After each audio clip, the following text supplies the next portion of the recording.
From the opinion pages of the Wall Street Journal, this is Potomac Watch. Democrats begin to break with President Biden after his feeble debate performance last week, with a few members of the House now saying either that he can't win or that he should withdraw.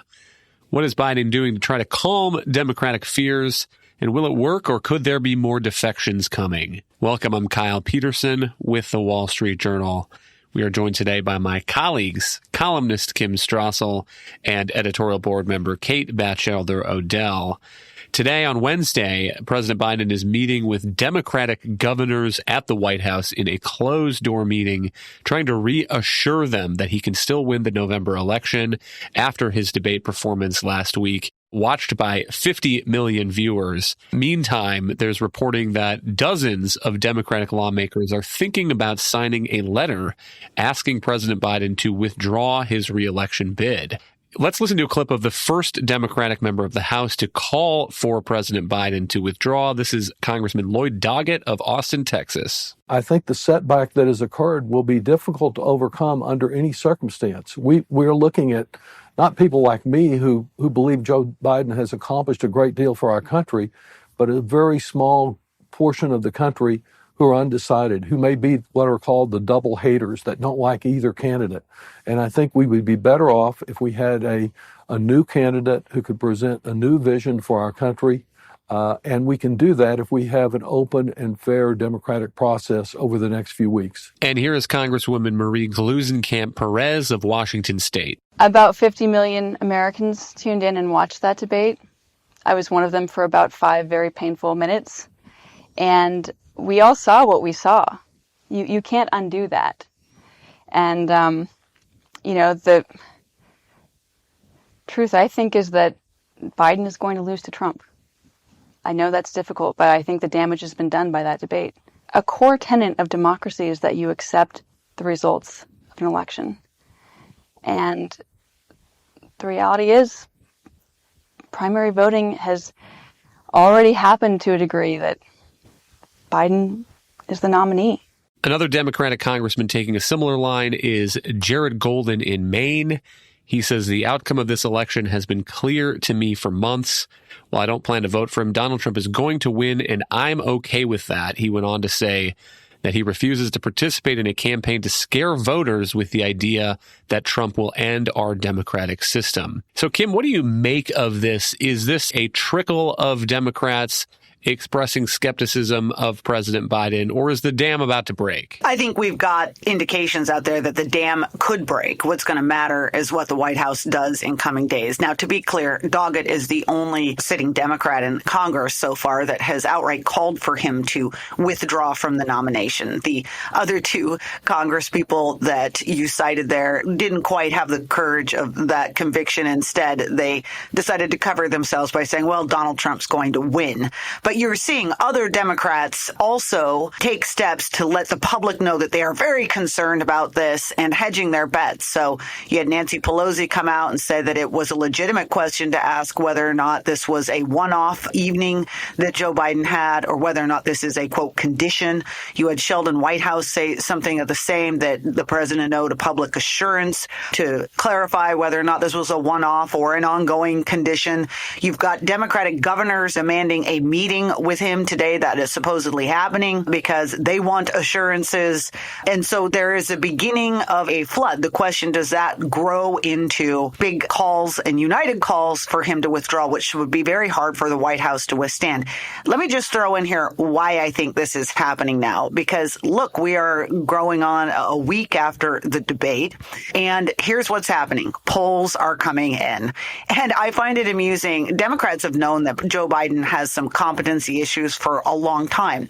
They were not concerned about it when it affected him or when it affected the nation. They were fine when he was AWOL in key congressional debates. They were fine when he was wandering around in worrisome moments at the G7. What is now the straw breaking the camel's back is if it hurts them and their political reelection chances, they're very worried. And while we haven't seen a lot of change in top line results in these polls, if you you dig into the numbers, you are seeing a cratering in enthusiasm among Democrats to come out and vote for Joe Biden, and turnout is key. If you're not turning out to vote for the guy at the top of the ticket, you are not going to be there for down ballot people either. A lot of these candidates down ballot had so far managed to separate themselves from Biden. They've been doing pretty well in the polls, but these deteriorating internal numbers and polls and enthusiasm and approval ratings and trust in the party are really starting to scare Democrats now. The latest line from the White House is that President Biden was tired because of his world travels. This is what the president reportedly said at a campaign fundraiser in McLean, Virginia. Quote, "I decided to travel around the world a couple times shortly before the debate. I didn't listen to my staff, and then I almost fell asleep on stage." He said it's not an excuse, but an explanation. And of course, previously, aides had said that Biden had a cold and was on cold medicine. Kate, what is the White House doing to try to tamp down these Democratic fears? And do you suppose it will help? Well, I do think you hear there some effort to try to not deny what people saw on the stage when they watched the debate last Thursday. But I don't think it quite works. For one, the president was at Camp David for, I think, about a week before the debate and between his international travel. So the idea that he was fresh off a plane from Europe doesn't really hold. He also flies in a plane that has a bedroom in it. And I think the American public expect that the commander-in-chief is able to manage what really is one of the world's most demanding jobs. This is a moment, I think, that has made some people think, well, the president would have to be up all night in the event of a national security crisis. President Biden, if he can't recover from a trip abroad over a week at Camp David, is he really up for that? And you've really seen some press reporting about how during that week at Camp David, debate prep started at 11 a.m., he was allowed an afternoon nap. There is just an accumulating amount of evidence that he is not up for the demands of the job. There's nothing but to try to take responsibility. And you saw the president try to do that at the rally the day after the campaign and show he was vigorous in this highly scripted environment. And he'll try to do that again in the weekend interview with ABC. But that is not the same as being able to manage, the dynamic demands of his debate, let alone what the choices he faces in the Oval Office every day. So I don't see that making a real dent with voters at this point. Hang tight. We'll be right back in a moment.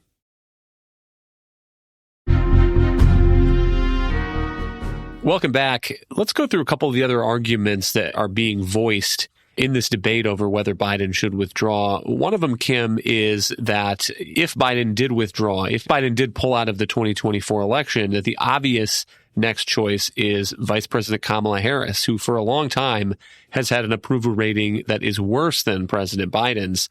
And we've seen her struggles, I think, throughout her vice presidency to connect with audiences, to connect with voters. She washed out of the 2020 election relatively quickly. Kim, what do you make of this argument that if Biden goes, Kamala Harris is next, and Democrats might not like how that turns out either? This is so amusing to me. Everyone expected Republicans would make the argument, don't vote for Joe Biden, because if you do, the next thing you get is Kamala Harris, and be scared of that. But who would have thought that the Biden administration is using her as their own insurance policy, warning their own party, wow, if you think I'm bad, it could be so much worse. Take my vice president. Look, there's some validity to that argument for the reasons you just noted, Kyle. She does even more poorly in most polls compared to the president. She's a laughingstock among some voters, and she certainly does not inspire confidence among the base. But here's the problem that they have. I think that there would be a natural inclination for Democrats, especially smart Democrats, and if they had an open convention, remember, then all of Joe Biden's pledged delegates are free to go another way. There's going to have to be a big conversation and debate about this. But how do you make the argument that it is okay in a party that so identifies with identity politics to step over the first black black female vice president and install, for instance, by contrast, a white guy like Gavin Newsom. I mean, this would be a real scrap in the party. And that is my own view, is that it's the main reason that Democrats have not pulled the plug on Joe Biden already. Does anyone doubt? I do not doubt for 2 seconds that if they had a fabulous nominee raring to go as a replacement that just showed a great matchup against Donald Trump, that the calls for Joe Biden to withdraw would already be overwhelming.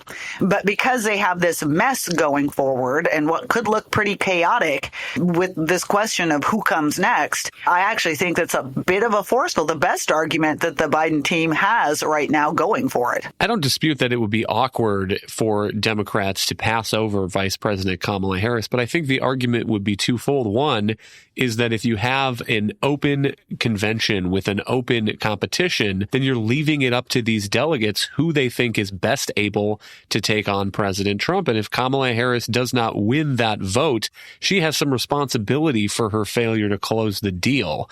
And speaking of Donald Trump, I think what many Democrats want, and more than anything, is to prevent Donald Trump from getting reelected in November and stop a Trump restoration in the White House. And if there's another candidate who looks like that person is capable of doing that, that might be persuasive to many of those Democrats. And Kate, it is notable to me that there are other names that are sometimes brought up in the mix, and many of them are not issuing denials of any interest in this that could be called Sherman-esque. Let me read a piece of what Kentucky Governor Andy Beshear said. He was asked about this, and he made clear that he backs the president. Only the president can determine his future as a candidate. He is the candidate. As long as he is, I'm supporting him.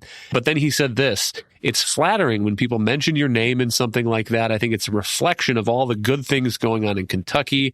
The temperature has been turned down here. Democrats and Republicans all excited about the jobs we're creating, the investment we're seeing, the record low unemployment, and so on and so forth. And Kate, I think that is a lot of what you're hearing from these potential contenders is I support the president of the United States.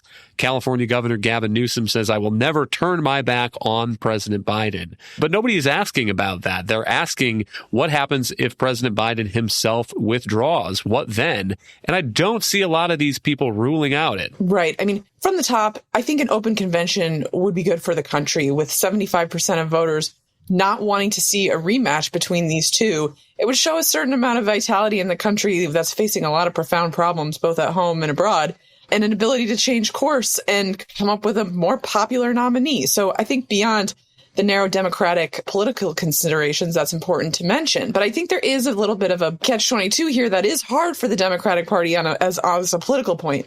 We've been talking about the vice president. I mean, I think it's important to remember that her campaign for her bid for the presidency, it wasn't just a regular failure. It was a spectacular failure.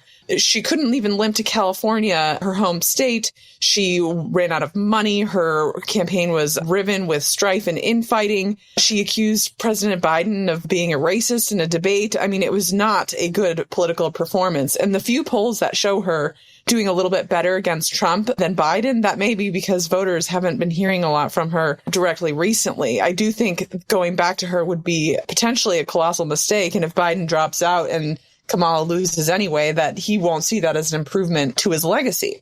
On the flip side, though, I do think some of the candidates you mentioned have not faced national scrutiny because there really was no Democratic primary to be had. I mean, Dean Phillips ran as a largely marginalized figure in the Democratic Party. But take Gretchen Whitmer, for instance, the governor of Michigan, who's often floated as a potential savior candidate. She's benefited a lot from the collapse of the Republican Party in Michigan and has not ever faced a kind of national campaign and might not be as popular as people assume now. I'd say the same about Beshear in Kentucky, who you're talking about. He ran against a Republican candidate who wasn't clear about what abortion exceptions that he would support. And so Beshear really exploited that to win again. I mean, some of these issues set and the political talent required would be so much higher that I don't think there is an obvious replacement candidate without risk. And part of that is because Democrats tried to sew up this for the president, tried to carry him across the finish line. Even his Democratic supporters who want him to continue are basically saying even a weak Biden is better than some of these alternatives. So that gamble that they could carry him through the rest of the election season turned out to be wrong. And so there are really no easy answers to it now.